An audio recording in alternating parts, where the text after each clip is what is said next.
Technology Services and Capital Company has announced a multi-million investment in skills and SME development.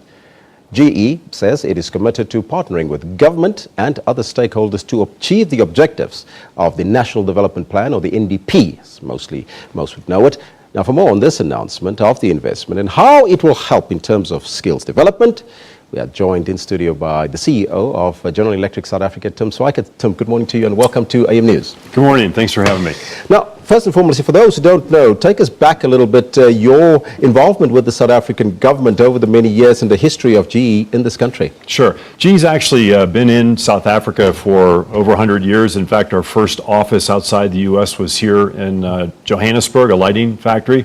We, of course, pulled out during apartheid, but we reinvested starting in the 90s. And just over the last 3 years, we've really invested quite a bit across the continent, including South Africa. Mm-hmm. We look at Africa kind of as the last big economic frontier. Well, it is the last big economic frontier, but when I think about General Electric back in the days, we would think about appliances. What are we talking about as an industry? Yeah, a lot of people don't know that that's a very small part of the General Electric portfolio. We're really known as, in fact, the largest infrastructure company in the world. So we're into aviation, transportation, rail transportation, oil and gas, power generation, and healthcare.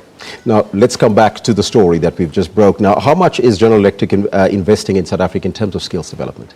So we have, yesterday we announced 700 million Rand investment, and that is for two things. For 200 million Rand, we'll launch a supplier development fund to incubate small to medium enterprises. And the idea there, as we localize here and win contracts in South Africa, we'll link our localization by to developing these SMEs. And then 500 million of the 700 million Rand is for a customer innovation center. And the objective of the Customer Innovation Center, which will house 100 engineers, will, one, help with that localization as they need technical support to localize the processes, do the tech transfer. Secondly, to co-innovate with our customers and partners here in South Africa. And what I mean by that is our technology is often developed at the global level, but it doesn't necessarily have the exact requirements that are needed here in South Africa. So the idea is we'll work in this innovation center to bring that technology to South Africa. And then lastly, it will be an education center of excellence. So how many jobs are we talking about in this innovation center? So the innovation center will start with hiring 100 engineers and technical specialists, but we've already identified about $1 billion worth of projects that will be done in that innovation center, and so that there will be a multiplier effect beyond just those that will be housed within the innovation center. So besides the project, it seems that there's going to be beneficiation for the community as well. Absolutely. Our whole strategy is to be local.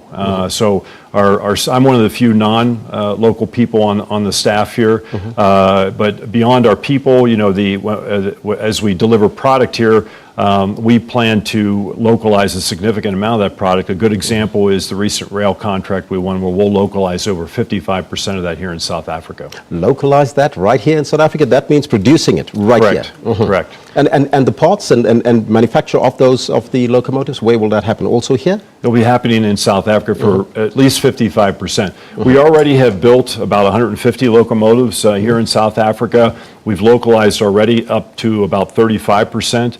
And what I think is really exciting is those locomotives that we're building here are not just being used in South Africa, we're exporting to places like Mozambique, Botswana, and Angola. There's a possible metal strike on the 1st of July. How will it affect your business? Well, we have to mitigate for that because you know, we have commitments to our customers that need our product as soon as they can get it. So we'll have to put some mitigation plans in place and hope that does not become a protracted strike. But you know, we tend to look at markets like South Africa on a long-term view. And as I mentioned, we've been here for 100 years. We're going to be here for decades more, and we know that we have these challenges at time, and we just have to ride through them. What other challenges do you foresee for the South African economy? Because we've been going through a slump right now, but as GE, do you foresee that you can overcome those here? Yeah, I think what I try to when I talk to folks, not just here in South Africa, but the other countries within the continent, it really comes down to competitiveness. You know, the South African economy is so dependent on exports, and you have to look at yourself not on an internal basis, but how you're competing globally. And so it comes to everything from, you know, labor issues like we just discussed, but also education and having the raw talent to move up the value chain into more technical products.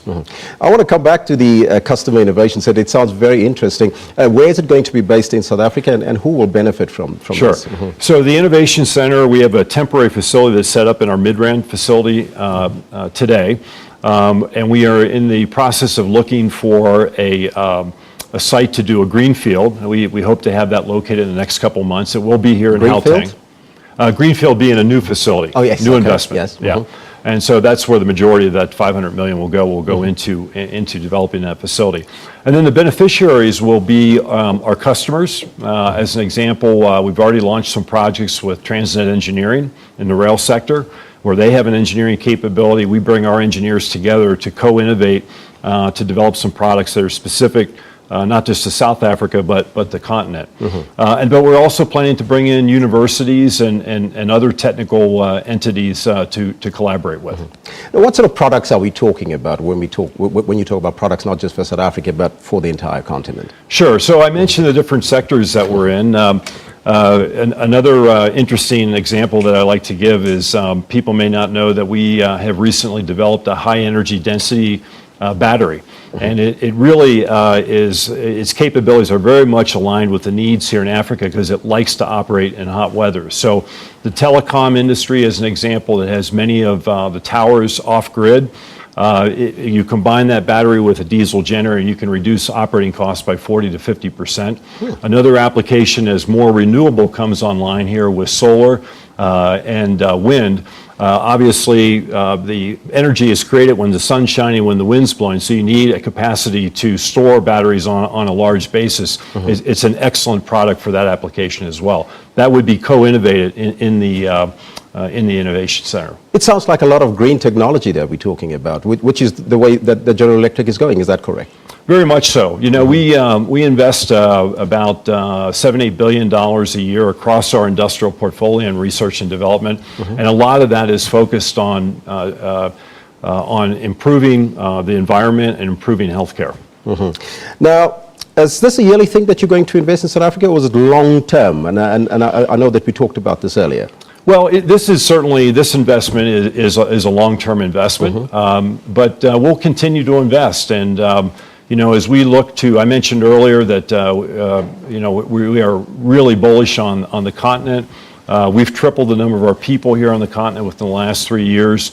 We've invested about $5 billion across the continent, so we're going to continue to invest as we seek out opportunities. And education obviously is very important. Is that a sector that you're also looking at investing in?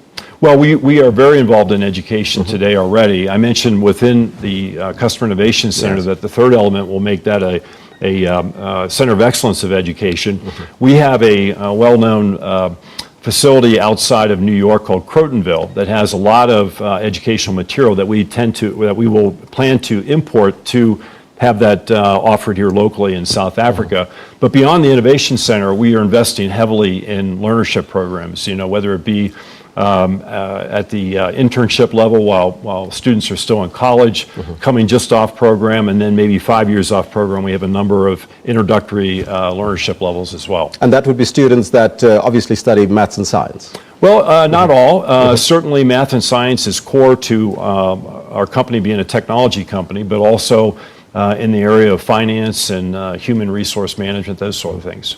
So if people want to get in touch with General Electric, because this sounds very exciting and the investment that you're putting in, and people want to get involved with you, how do they do that? I would suggest going to our website, ge.com/ZA, and as a starting point. You know, I mentioned that you know, we're hiring a lot of people, not just for the Customer Innovation Center, but as we build up our capabilities. And we are very interested in knowing what the total talent is out there. So I encourage people to reach out to us. So that's ge.com/. ge.com/ZA. Yeah, ZA. Tim, thank you so much for joining us here on AM News. It's wonderful. And good luck with the ongoing investment and the projects that you're busy with. I like the Customer Innovation Center, I must tell you that. That was the CEO of General Electric South Africa, Tim Schweikert, here.